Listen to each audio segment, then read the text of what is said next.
திமுக ஆட்சி பொறுப்பேற்றதிலிருந்தே கோளாறுகளின் கூடாரமாக இருக்கிறது இந்த பள்ளி கல்வித்துறை. உதயநிதி ரசிகர் மன்றத்தின் பொறுப்பாளராக இருந்த ஒரே காரணத்தால் பள்ளி கல்வித்துறைக்கு அமைச்சராக்கப்பட்ட அன்பில் மகேஷ் பொய்யாமொழியின் நிர்வாக திறமையின்மையால் இன்னும் என்னென்ன பாதிப்புகளை அடைய போகிறார்களோ நம் தமிழ்நாட்டு மாணவர்கள்.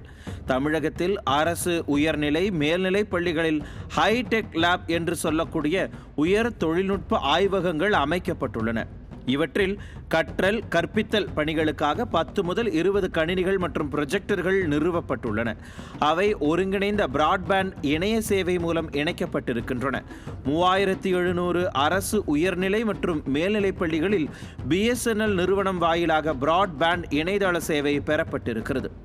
இதற்கான பிராட்பேண்ட் கட்டணத்தை பல்வேறு பள்ளிகள் முறையாக செலுத்தாமல் இருப்பதால் BSNL நிறுவனத்துக்கு இதுவரை சுமார் 1.5 கோடி ரூபாய் நிலுவை வைக்கப்பட்டுள்ளதாக புகார்கள் எழுந்திருக்கின்றன. இணையதள சேவைக்கான கட்டணம் பல மாதங்களாக செலுத்தப்படாததால் இணைப்பு துண்டிக்கப்படும் என்று கூறியிருக்கிறது BSNL நிறுவனம். அப்படி நடந்தால் மாணவர்கள் எப்படி கல்வி கற்பார்கள்? இதையெல்லாம் கேள்வி கேட்டால் உடனே அமைச்சர் என்ன சொல்கிறார் தெரியுமா? மத்திய அரசு பள்ளி கல்வித்துறைக்கு தர வேண்டிய நிதியை தரவில்லை என்று மத்திய அரசு மீது பழி போடுகிறார். மத்திய அரசு நிதியை தரவில்லை என்றால் கேட்டு வாங்க வேண்டியது யார்? நம் மாநில அரசு தானே. அதற்காகத்தானே 39 MPக்களை நாடாளுமன்றத்திற்கு அனுப்பி வைத்திருக்கிறோம். அவர்கள் என்னதான் அப்படி செய்து கொண்டிருக்கிறார்கள்? அமைச்சரை கேட்டால் மத்திய அரசை கை காட்டுவது, இதுவே மத்திய அரசை போய் கேட்டால் நாங்கள் அதை கொடுத்து விட்டோம் இதை கொடுத்து விட்டோம் என்று சொல்வது. இப்படி இரு அரசுகளும் மாறி மாறி மாறி மாறி பழி போட்டு கொண்டு மாணவர்களை பழிவாங்கி கொண்டிருக்கிறார்கள்.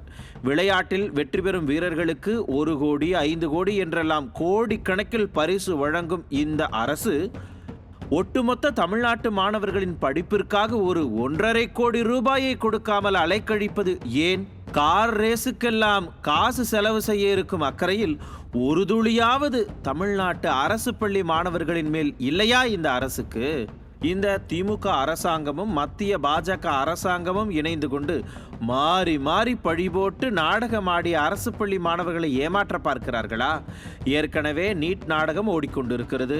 இப்போது அத்தியாவசிய படிப்புக்கு கூட நிதி ஒதுக்காமல் நாடகம் போடுகிறதா தமிழ்நாடு அரசு?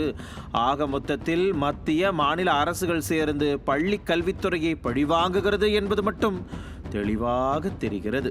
நியூஸ் ஜே செய்திகளுக்காக இணையாசிரியர் மனோஜ்குமார் கோபாலன்.